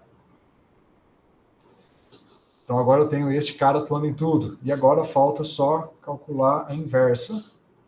E aí eu tiro que o meu psi de x e t é a inversa do d de k. Então tem aí, dada a condição inicial, tem 1, 2, 3, 4, 5, 6, 7 etapas, se quiser, tá? Aqui eu estou pondo, quebrei em várias etapas para tentar deixar isso aqui um pouco mais legível. Mas é basicamente fazer uma brincadeira de que transforma de Fourier para cá, transforma de Fourier para cá, vai e volta, trabalha cada hora no espaço adequado, de forma, o que é importante vocês perceberem aqui, o mais importante nessa expressão, é que só aparece o HV e o H til delta. Não aparece o H delta, é só o H til delta. O H til delta está no espaço K. Então, este cara aqui é diagonal e esse cara também é diagonal, cada um no seu espaço. Mas os dois são diagonais. Então, se é diagonal, calcular a exponencial do operador que é diagonal é trivial. É só a exponencial da própria diagonal. Sacaram? Esse é o poder do método do split step. Eu implementei aqui um caso para vocês verem. Eu fechei. Peraí. Aqui. Esse aqui eu vou mostrar, tá? Depois, se vocês quiserem fazer por conta própria, testar outros casos, mas eu vou mostrar o código. Então, aqui eu estou considerando um sistema de largura 200, com 200 pontos, e construo aqui o meu espaço x de menos L sobre 2 a L sobre 2. Um pouco a fonte. O delta x, o k, eu uso o FFT-FREC, que a gente já está acostumado, né? A gente já discutiu bastante isso, como construir esse k pelo FFT-FREC, o vetor k. E aqui eu vou construir o meu pacote de onda, não vem muito ao caso, mas a gente discute com mais calma se vocês quiserem, mas meu pacote de onda vai ser uma gaussiana com uma velocidade inicial. Essa velocidade inicial é o k0, e aqui eu estou construindo esse k0 como sendo um ponto do vetor k, né, para ser um desses k's aqui, o meu k0, que basicamente me dá a velocidade inicial da minha gaussiana, meu pacote de onda. Então, está aqui o gráfico, ó, o K0 é 1.05, tá? Então, esse aqui é o meu pacote inicial e aqui é o meu potencial. Meu potencial também é uma gaussiana, tá? Uma barreirazinha no meio do caminho. Então, o que eu quero ver é esse pacote colidindo com essa barreira e voltando. E, bom, aqui eu fiz pelo split step. Então, aquela dificuldade toda que ele vai e vem da transformada de Fourier, acaba que fica isso daqui, ó. Eu vou definir, esse HK é o H delta, não dá para escrever delta aqui, então eu chamei de HK, que é simplesmente meio de K quadrado, e esse K é o vetor K, né? E o HV é simplesmente V, e o V0 é a intensidade, que eu deixei separado aqui, mas é basicamente o V, né?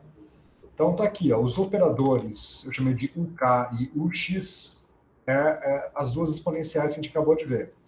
Só que em vez de tempo t, eu coloquei um dt, um passo do tempo delta t. Tá? E o split step está aqui, ó. São 3 linhas.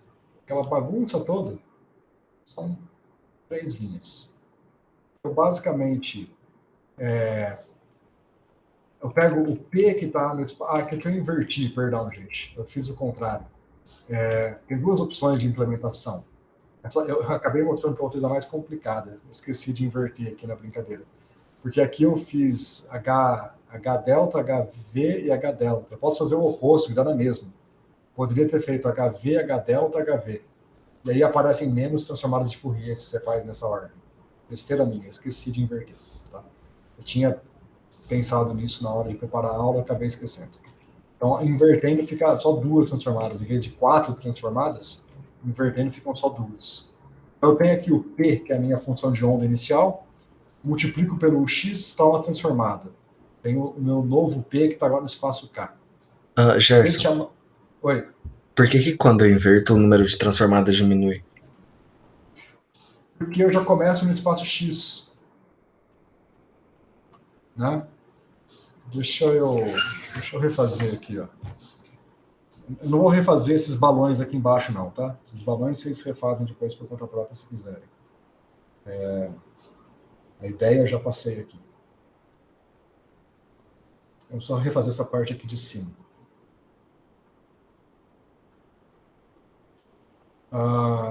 Ok. Vamos inverter aqui, ó. Então, ao invés de começar com o H delta, vamos começar com HV, H delta e aqui HV. Tá dado mesmo. O método funciona do mesmo jeito. É idêntico, na verdade. Então, veja que aqui, ó, aqui eu estou no espaço X e que eu também já estou no espaço X. Então, aqui eu não preciso fazer a transformada de Fourier. Aqui eu vou ter que reescrever tudo, não vai ter jeito.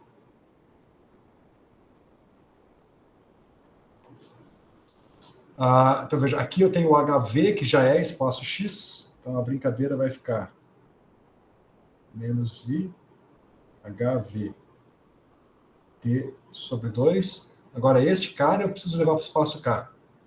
Então, aqui eu vou ter que colocar a transformada de Fourier inversa, de K para X, da exponencial de menos I, H til, delta, de T, vezes esse objeto que está no espaço X, então eu tenho que levar para o espaço K. Da transformada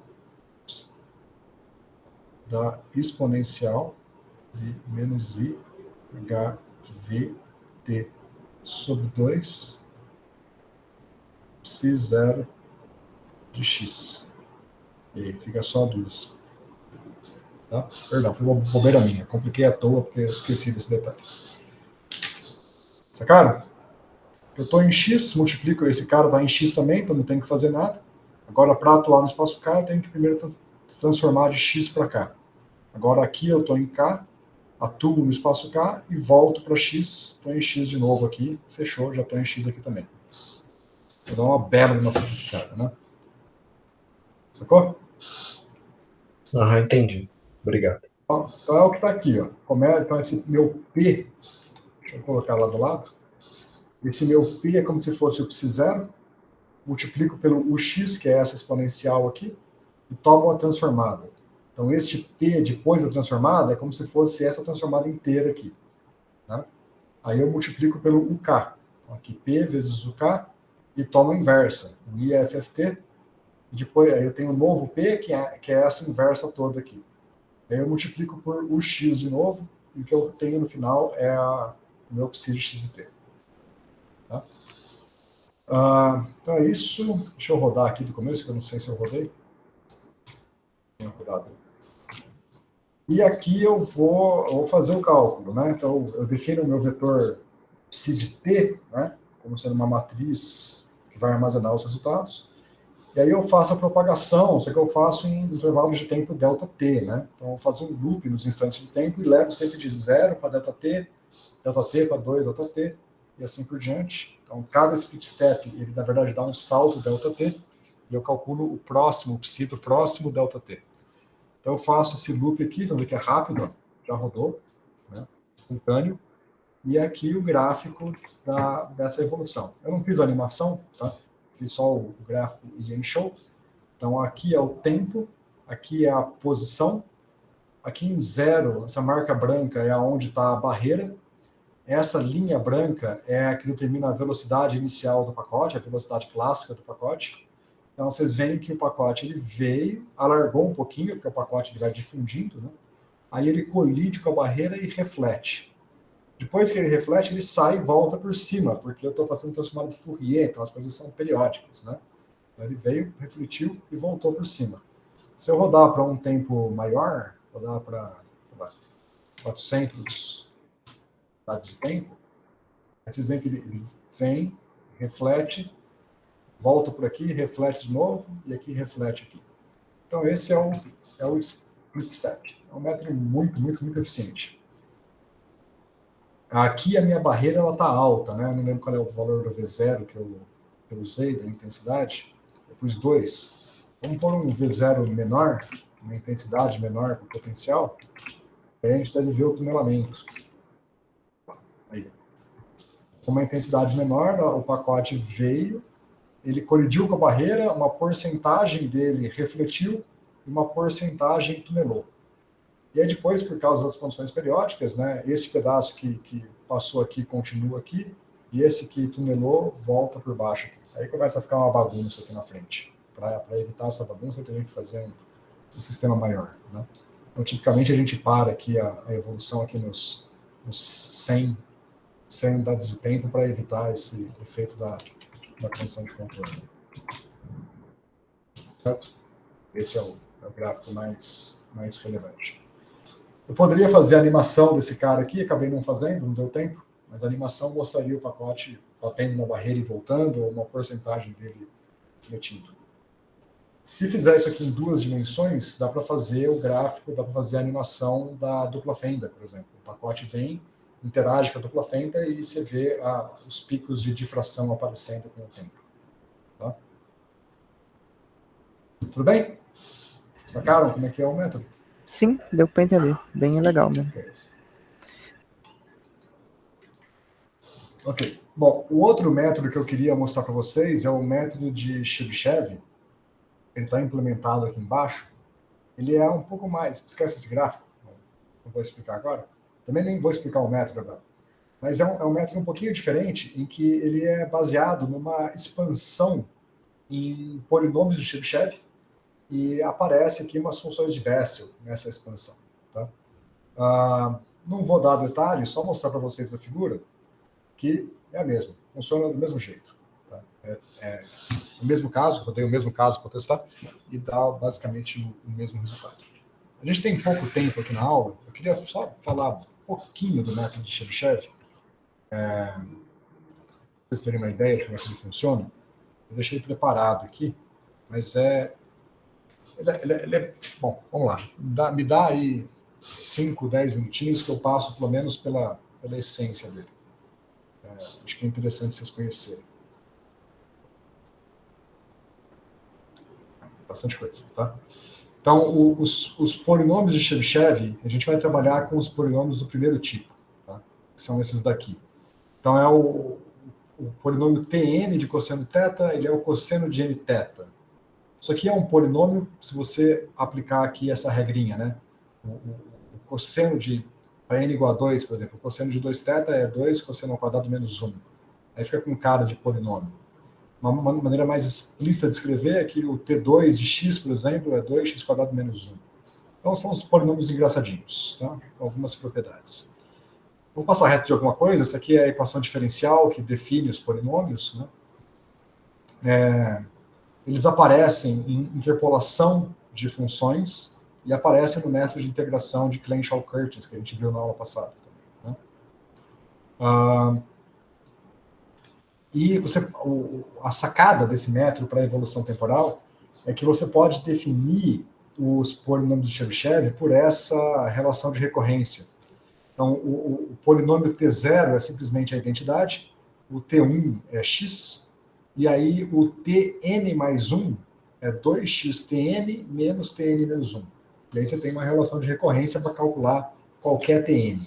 Então é essa relação de recorrência que torna o método eficiente. Bom, fora o fato dos polinômios serem os melhores polinômios para descrever funções numéricas são os polinômios de Chebyshev.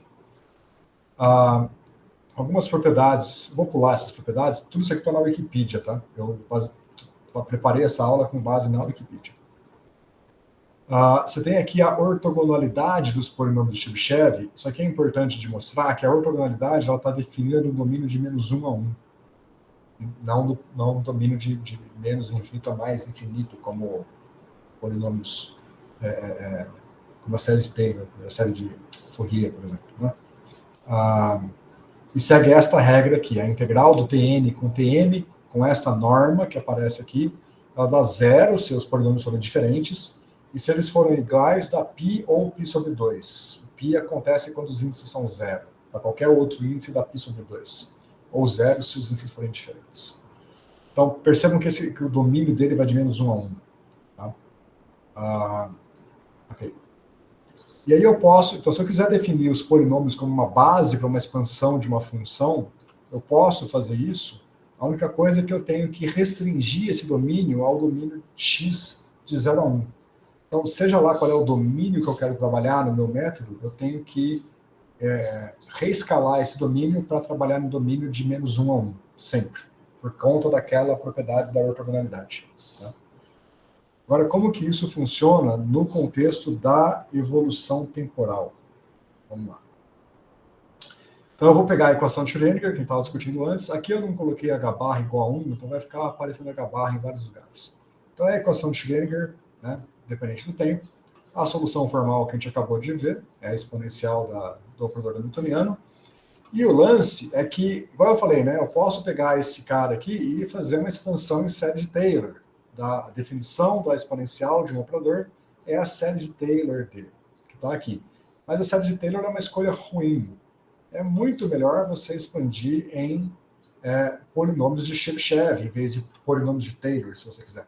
Tá? Então, a exponencial, na base de Chebyshev, ela fica com esta cara. A função de Bessel, J0 de tal.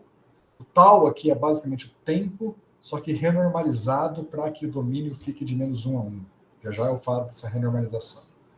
Vezes a matriz de identidade, ou a identidade em alguma representação.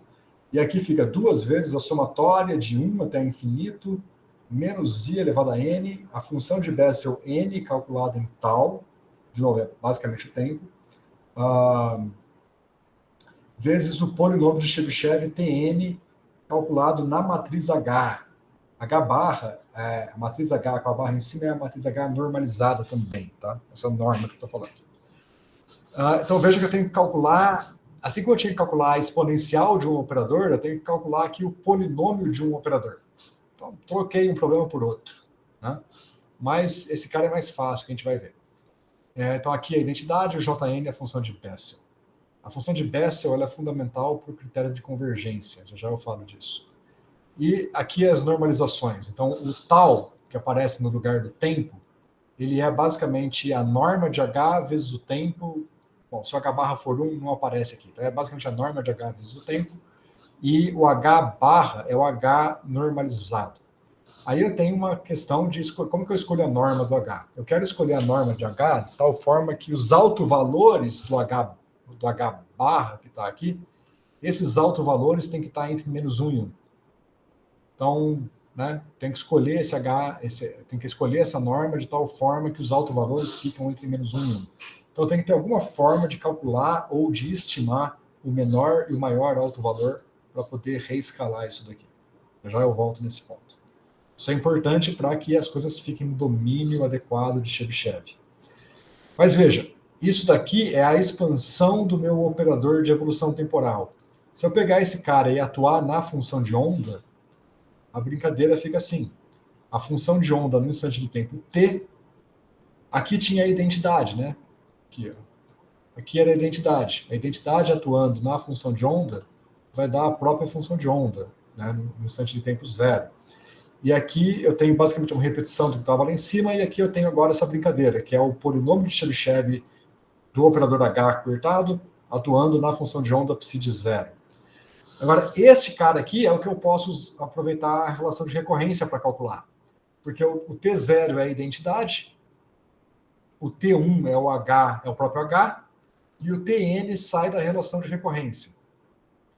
Ou seja, se eu agora, em vez de trabalhar com a relação de recorrência para o T, eu quero a relação de recorrência para o T atuando na função de onda, então eu fico que o psi de T fica sendo o psi0 vezes o psi, e aqui aparece o psi-n no lugar desse cara, e aí eu vou definir o psi0 como sendo o psi no tempo 0, o psi1 é o H atuando no psi0, e o psi-n é uma relação de recorrência, que é o 2H barra psi-n menos 1 menos psi-n menos 2, que essa relação de recorrência é a mesma lá ela veio lá da relação de recorrência do polinômio de Chebyshev. Ok, então isso aqui é a estrutura da implementação. E aí, como é que eu escolho a norma do H? Então, tem esse paper de 84 que discute um truque para escolher essa norma. O truque é, você procura pelo maior momento que esse seu H pode ter. E o maior momento é πh barra sobre ΔX, se eu estou numa rede discreta. Tá? Por quê? Porque você pega os dois pontos, põe um para cima, um para baixo, um para cima, essa é a menor periodicidade que seu sistema pode ter. Menor do que essa, se você colocasse dois pontos em cima aqui, né? Só que dois pontos em cima é uma função constante, é uma função trivial. Então, a menor periodicidade não constante é aqui, aqui e aqui. Então, isso dá um comprimento de onda de 2ΔX. E se você pensar no P como H barra K, e o K como sendo 2π sobre lambda, e o lambda como 2ΔX, então o maior P que você pode ter é πh barra sobre ΔX. Então, você pode estimar que a sua menor energia do seu problema é para P igual a 0, então dá o próprio valor mínimo do potencial, e a maior energia é a maior energia cinética, P máximo ao quadrado sobre 2m, mais V máximo, o maior valor do potencial. Então, é uma estimativa para maior e menor energia, e então a gente define um ΔE como sendo o E máximo menos o E mínimo, e o H barra fica sendo assim. O H barra, a norma vai ser o H menos E mínimo sobre o ΔE. Então, isso aqui garante que os autovalores e autovetores do seu H barra vão estar entre menos 1 e 1. Nesse caso, vai dar entre 0 e 1, melhor ainda. Tá? Mas poderia ser entre menos 1 e 1. Uma outra coisa, outra característica interessante desse método é a convergência. Porque veja que a somatória que aparece nesse método é uma somatória cujo coeficiente da expansão é o polinômio de Bessel, Jn de tal. Mas olha que interessante. O Jn de tal, se eu fixa o tal, né, eu quero calcular a evolução temporal para um certo tempo tal. Né? Então eu fixo o tal e eu tenho uma expansão assintótica do Jn para tal pequeno. Então, para tal, muito menor do que n, onde n é o índice de Bessel aqui, ou muito menor que raiz de n mais 1, formalmente dizendo. Essa expansão para tal, nessas condições, ela é 1 sobre n fatorial, tal elevado a n sobre 2. O que importa aqui é o n fatorial. Isso significa que esse j, que esse coeficiente da expansão, cai muito rápido com n. Cai fatorialmente com n. Né? Para n maior que tal. Isso significa que, como o n é o termo da minha somatória, né? Cadê? Sobe aqui. Como o n é o termo do coeficiente da minha somatória, eu só preciso somar n's até um valor de n que seja um pouco maior do que tal. Para n muito maior do que tal, esse coeficiente já foi para 0, que é o gráfico que eu tinha feito aqui e dito para vocês ignorarem. Tá? Este cara aqui, ó. Esse aqui é o Jn como função de n para argumento tal igual a n0. Pensa em tal igual a 5. Então, se tal igual a 5, o Jn de tal, ele tem uma oscilação e depois do 5, ele cai exponencialmente. Mesma coisa para o Jn de 10. Depois de 10, cai exponencialmente com n. Jn de 20. Depois de 20 cai exponencialmente com n. Então, se eu quero calcular a evolução temporal para um tempo t igual a 10, basta eu somar aí 15, 20 n's, 20 elementos da soma já convergem. Se eu quiser calcular para t igual a 20, basta eu somar até 30, que já converge. Então, você tem um critério de convergência muito, muito bem definido. Tá? E na prática, assim como lá no Split Operator eu fiz avanços de tempo ΔT, aqui eu vou fazer avanço de tempo ΔT. Então, o meu tempo ΔT normalizado é 3,4. São os passos de tempo que eu vou dar. Então, na minha soma, basta eu somar tipo, uns 10 termos, né? 10 é muito maior do que 3. Então, se eu somar 10 termos, já converge. Aqui eu estou somando 15. Escolhi 15.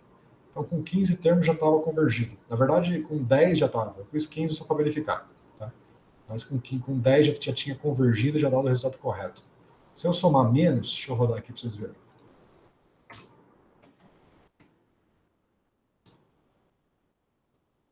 Eu mudei os parâmetros em cima, então o DT deu 2,7, pouco menos do que 3.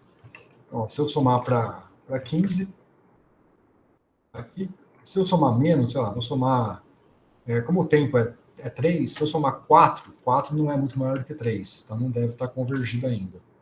Vamos ver o que vai dar aqui sem a convergência. Olha lá. E deu errado, tá vendo? Totalmente errado. Começou certinho, mas depois de um tempo se perdeu. Não dá nem para ver a reflexão. Se eu somar aqui para 5, avançou um pouco mais, a convergência sobreviveu um pouco mais. Vamos aumentando. 6. Lá, 6 já está praticamente correto. O dobro do DT já está praticamente correto. E se eu aumentar mais, né, aí já não muda mais. Se eu for para 10, vocês vão ver que de 6 para 10 já não tem nenhuma mudança visível. Já estava praticamente convergido com os 6 termos na somatória. Sacaram a ideia? Eu realmente mostrei meio rápido agora por falta de tempo, mas é importante.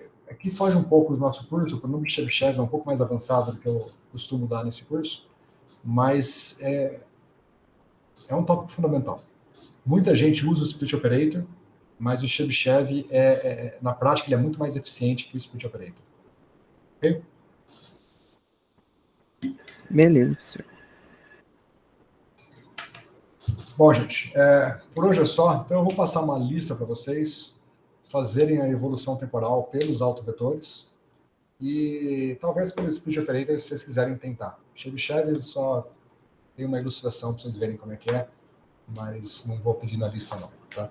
Vou pôr o Split Operator como um desafio. Quem quiser tentar fazer, não olhe o meu código está no vídeo, né? Mas não olhem o meu código, tentem fazer o Split Operator por conta própria, com base no que eu passei aqui. E eu coloco na lista lá as equações aqui do Split Operator para vocês terem em mente. Então, quem quiser tentar, não vou colocar como exercício obrigatório, vou colocar como exercício extra se vocês quiserem ir um pouquinho além. Mas a evolução temporal da corda eu vou pedir. Ok? É isso, gente. Então, semana que vem, a gente só vai fazer exercício, basicamente a corda, e talvez o Split Operator eu ajude vocês a fazerem por conta própria, se quiserem tirar dúvida na semana que vem. E dúvidas e desenvolvimento dos projetos também para a semana que vem. Beleza? Então, não tem matéria semana que vem, só exercícios e dúvidas. E aí, na outra semana, eu volto com matéria. Ok. É isso. Beleza. É isso.